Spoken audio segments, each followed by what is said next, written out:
안녕하세요. 한개돈이다. 한량입니다. 자, 65세가 넘은 생계급여를 받는 기초수급자분들은 20만원까지는 근로소득, 소득이 있어도 문제가 없나요? 라는 질문이고요. 예, 결론 먼저 말씀드리면 생계급여가 깎이지 않으니 문제 없습니다. 65세 생계수급자인데 올해부터 2025년에 20만원까지 근로소득을 받아도 수급비가 차감 안 된다는데 맞나요? 예, 알고 계신 게 맞습니다. 그게 맞으면 매년 근로장려금도 받을 수 있나요? 예, 그 정도 소득이고 1인 가구시라면 근로장려금도 되죠. 기초수급자라 해도 근로장려금은 기준에만 맞으면 당연히 받을 수 있습니다. 일주일에 하루 2시간 정도 청소해주면 20만원 정도 준다는 곳이 있어서 이게 가능합니다. 뭐 최소한의 용돈이랄까요? 그러면 월 20만원 정도면은 부가 수입, 또 다른 수입이 있어도 생계급여에는 전혀 지장이 없습니다.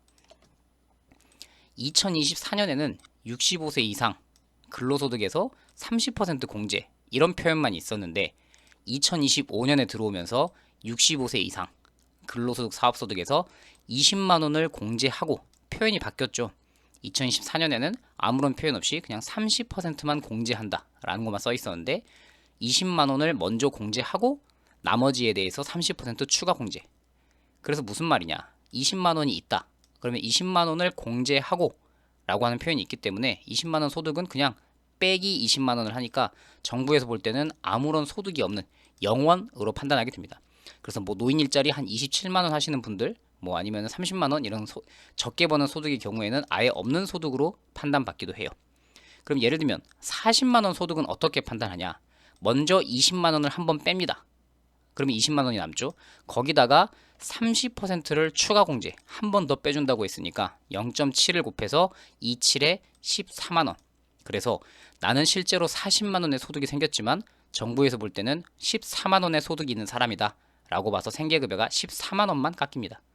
그래서 어느 정도는 이득이라고 할 수 있죠. 23만원 정도의 소득이 늘었으니까요. 가구 전체로 보자면. 근데 그것만 때문에 뭐 의료급여라든지 다른 것이 문제가 될 수 있기 때문에 20만원만 벌겠다 라고 하신다면 아무런 문제가 없다 라고 말씀드릴 수 있고요.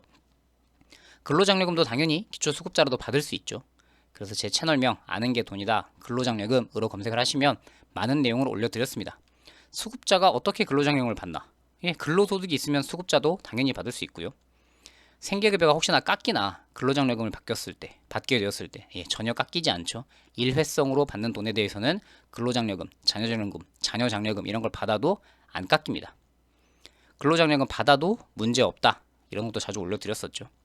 자활근로 하시는 분도 근로장려금 받을 수 있고요. 등등이 있습니다. 그래서 오늘의 질문이었다고 하면은 65세. 근데 65세를 판단하는 기준은 생일이 지나야 됩니다. 올해 2025년 기준으로는 65세라고 하면 1960년생이신 분들이 생일이 지났다. 그렇다면 만 65세니까 20만원 소득이 있어도 상관없습니다. 이게 내년이 된다. 그러면 이제 1961년생이신 분들이 본인 생일이 지났을 때 만 65세가 되면 그때부터는 20만원의 근로소득이 생겨도 수급자 생계급여가 깎이진 않는다. 이렇게 판단하시면 되겠습니다. 도움이 되셨길 바라고 또 다른 유용한 정보 있을 때 찾아오도록 할게요. 안녕히 계십시오.